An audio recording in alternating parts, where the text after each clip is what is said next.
Hello दोस्तों, हमारे channel universal GS में आप सभी का स्वागत है। दोस्तों, आज हम पढ़ेंगे जैविक भूगोल के बारे में, बायोग्राफी के बारे में। दोस्तों, जैसा कि बायोग्राफी में बहुत सारे टॉपिक को इंक्लूड किया जाता है, तो यहाँ पे हम मेन पॉइंट्स को इंक्लूड किए, जैसे जीवमंडल के संगठक, कंपोनेंट ऑफ बायोस्फीयर, पारिस्थितिकी तंत्र, इकोसिस्टम तथा उत्पाद एवं उपभोक्ता, यूट्रोफिकेशन, जैव समूह, बायोमास, जैव विविधता, बायोडाइवर्सिटी तथा जैव मंडल, बायोस्फीयर। तो सबसे पहले दोस्तों हम देखेंगे कि जैव मंडल होता क्या है। तो जैव मंडल को समझने के लिए हमें थोड़ा सा बेसिक नॉलेज की रिक्वायरमेंट होगी, जो सभी को पता है। जैसा कि आप सभी लोग जानते हैं कि एटमॉस्फेयर पे क्या होता है दोस्तों। एटमॉस्फेयर मीन्स होता है, यह अर्थ को एक ब्लैंकेट की तरह कवर करके रखा होता है, और ये वाटर वेपर तथा गैसेस का मिक्सचर होता है, और इसमें सेवरल लेयर्स होते हैं, जैसे troposphere, stratosphere, mesosphere, thermosphere and exosphere. तो ये हमारे वायुमंडल को प्रोटेक्ट करके रखते हैं। हमारे जो एटमॉस्फेयर, हमारा जो वायुमंडल है उसको प्रोटेक्ट करके रखता है, जो भी लेयर्स होते हैं।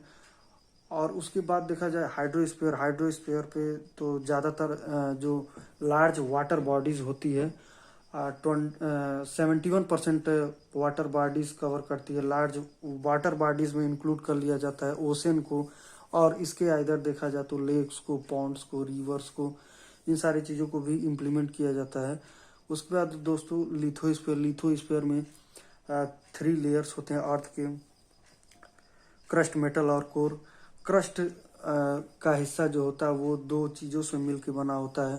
पहला होता है क्रस्ट में SIAL stands for silica and aluminium, और SIMA stand for silica and magnesium, ये मिलके बना होता है। इसमें दोस्तों the upper layer crust is called lithosphere. जो अपर लेयर अर्थ होती है उसको जो है लिथोस्फीयर कहते हैं, और इसी पे लाइफ सस्टेन होती है। इसी पे पूरी लिविंग बींग्स जितने हैं वहाँ पे लिथोस्फीयर पे ही रहते हैं। और दोस्तों दूसरा जो हिस्सा है होता है वो मेटल होता है। मेटल में द्रव्य भरा होता है, सभी को पता है, इसमें मैग्मा जो है इंक्लूड होता है। तीसरा है दोस्तों कोर में ये इनर पार्ट होता है, हार्डर पार्ट होता है। तो इस तरह से लिथोस्फीयर भी को मैंने देखा।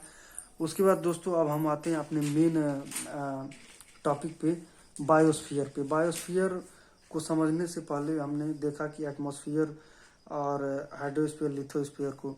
अब हम समझेंगे कि बायोस्फीयर क्या है। तो बायोस्फीयर में दोस्तों देखेंगे हम कि बायोस्फीयर मीन्स जहाँ पे लिविंग और non living beings, living beings means biotic component और non living beings abiotic components. Biotic components और एबोटिक कंपोनेंट्स मिलके वर्क करते हैं तो एक इकोसिस्टम का निर्माण करते हैं, और उसी को इकोसिस्टम कहते हैं। और यही बायोटिक एबोटिक कंपोनेंट हमें रिसोर्स प्रोवाइड करते हैं, और ये रिसोर्स लाइफ को सस्टेन करने के लिए होता है, लाइफ को सस्टेन या चलाने के लिए होता है।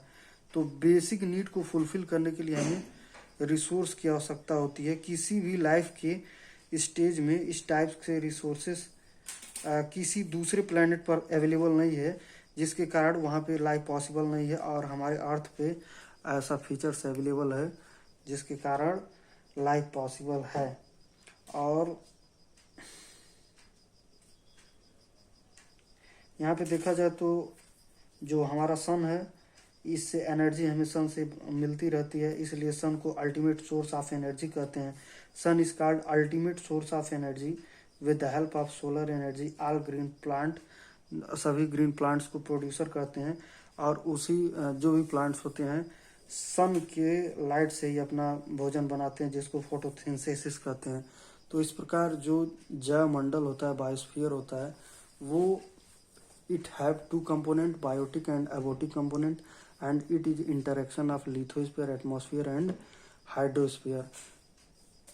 यहाँ पे हमने बताया आपको कि जो एबोटिक कंपोनेंट है और बायोटिक कंपोनेंट है, यही मिल के इंटरेक्ट करते हैं और इकोसिस्टम का निर्माण करते हैं और लिविंग बींग्स और नॉन लिविंग बींग्स की बीच की एक कड़ी होती है। जैसे बायोटिक कंपोनेंट में दोस्तों लिविंग बींग्स हैं, जैसे animal, plants etcetera, all living beings, और एबोटिक प्लांट में नॉन लिविंग बींग्स है, जैसे एयर, वाटर, अर्थ, ये सारी चीज़ें हैं। तो जब दोनों मिलके कंपोनेंट करते हैं तभी जो है लाइफ सस्टेन हो पाती है हमारे धरती पे। तो इसकी बहुत ही इम्पोर्टेंस है बायोस्फीयर की। तो हमने एक छोटे स्पीकर के माध्यम से साइड में बना रखा है, वो काफ़ी नहीं है। हमारा ऑडियो आप ध्यान से सुनिएगा, उससे आपको अच्छे से समझ में आएगा। अब दोस्तों हम देखते हैं कि जीवमंडल के संगठक कंपोनेंट ऑफ बायोस्फीयर। ये कंपोनेंट ऑफ बायोस्फीयर क्या होता है दोस्तों? जीवमंडल के घटकों में जैविक एवं अजैविक घटक शामिल हैं। मतलब जीवमंडल के घटकों में लिविंग बींग्स और नॉन लिविंग बींग्स इंक्लूड हैं। उदाहरण के लिए प्रकाश, मतलब जो सन का लाइट है, तापमान, टेम्परेचर, क्लाइमेट, जलवायु, चट्टाने, रॉक्स, अजैविक घटक, नॉन लिविंग बींग्स, ये सभी जो है शामिल हैं। जबकि वनस्पति, पशु पक्षी, सूक्ष्म प्राणी तथा मानव प्राणी जैविक घटक हैं। दोस्तों ये नॉन लिविंग ये लिविंग बींग्स है। और नॉन लिविंग बींग्स में हमने शामिल कर लिया है कि जो सनलाइट है, टेम्परेचर है और क्लाइमेट है, रॉक्स है, ये सब नॉन लिविंग बींग्स है। जबकि लिविंग बींग्स में एनिमल्स हैं, प्लांट्स हैं और टाइनी लिविंग ऑर्गेनिज्म है।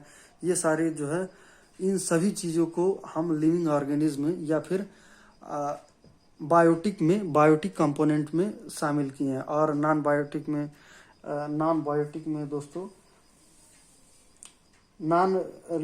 में नॉन लिविंग थिंग्स को इंक्लूड किए हैं। तो बहुत ही सरल है ये, कोई इसमें वो नहीं है। हमने हिंदी और इंग्लिश में दोनों को समझाने का भरपूर प्रयास किया है और जीवमंडल के संगठक आप लोग अच्छे से समझ गए होंगे। दूसरा है दोस्तों पारिस्थितिकी तंत्र। अभी मैंने बताया पारिस्थितिकी तंत्र के बारे में कि पारिस्थितिकी तंत्र का निर्माण कैसे होता है। तो ये इसी बायोटिक और एबोटिक कंपोनेंट्स के इंटरेक्शन करने से ही इकोसिस्टम का निर्माण होता है। बायोस्फीयर में इंटरेक्शन करने से ही इकोसिस्टम का निर्माण होता है। तो दोस्तों यहाँ पे पारिस्थितिकी तंत्र को क्या कहेंगे? वनस्पति, जीव जंतुओं तथा अजैविक, भौतिक एवं रासायनिक पर्यावरण के स्वयं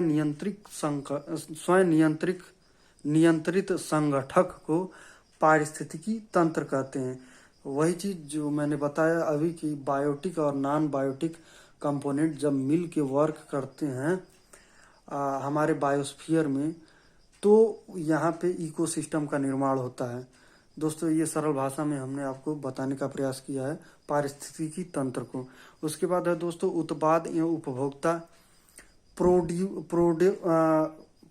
प्रोडक्ट एंड प्रोड्यूसर। अब प्रोड्यूसर किसको कहेंगे? प्रोड्यूसर की प्लांट्स को कहेंगे और उपभोक्ता एनिमल्स को कहेंगे। तो यहाँ पे प्रोडक्ट एंड प्रोड्यूसर प्लांट्स, सभी प्रोड्यूसर जो होते हैं वो प्लांट्स होते हैं जो प्रकाश संश्लेषण द्वारा क्रिया करके अपना भोजन बनाने में सक्षम होते हैं और ये उत्पादक कहलाते हैं। वहीं अन्य जीव जो इस भोजन का उपयोग करते हैं वो प्रोड्यूसर, उपभोक्ता कहलाते हैं। उपभोक्ता की श्रेणी में आते हैं। ये बहुत ही इजी वे में हम समझाने का प्रयास कर रहे हैं आपको। तो आपको समझ में आ गया होगा कि उत्पाद एवं उपभोक्ता के बारे में भी। प्रोड्यूसर जो होते हैं वो प्लांट्स होते हैं,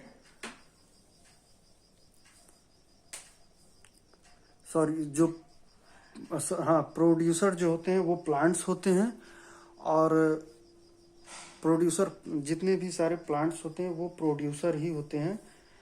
और जो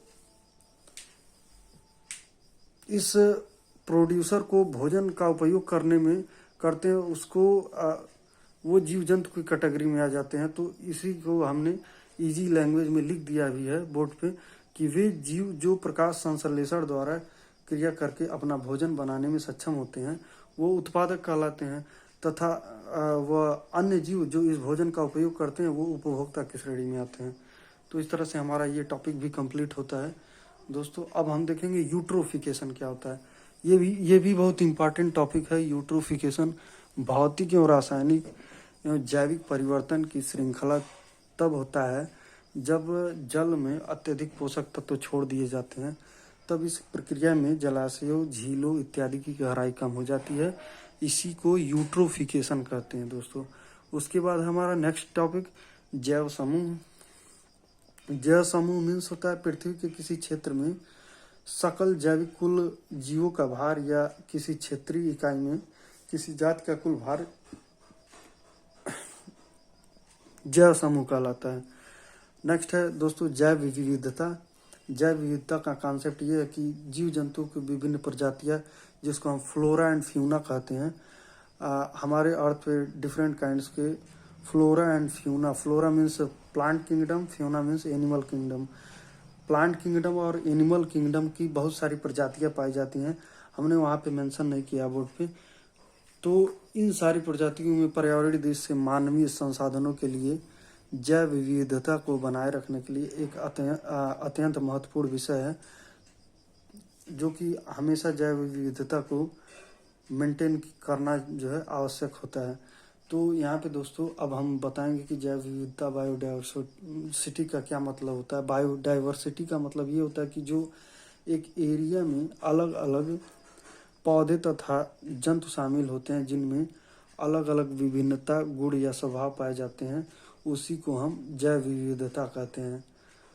यानी कि एक एरिया में अलग अलग पौधे या फिर जो जीव जंतु अलग अलग टाइप्स के जीव जंतु होते हैं उनमें अलग अलग विभिन्नता या गुण पाए जाते हैं या स्वभाव पाए जाते हैं, उसी को हम जैव विविधता कहते हैं।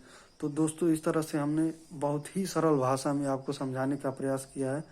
शायद इससे सरल भाषा में आपको कहीं ना मिले।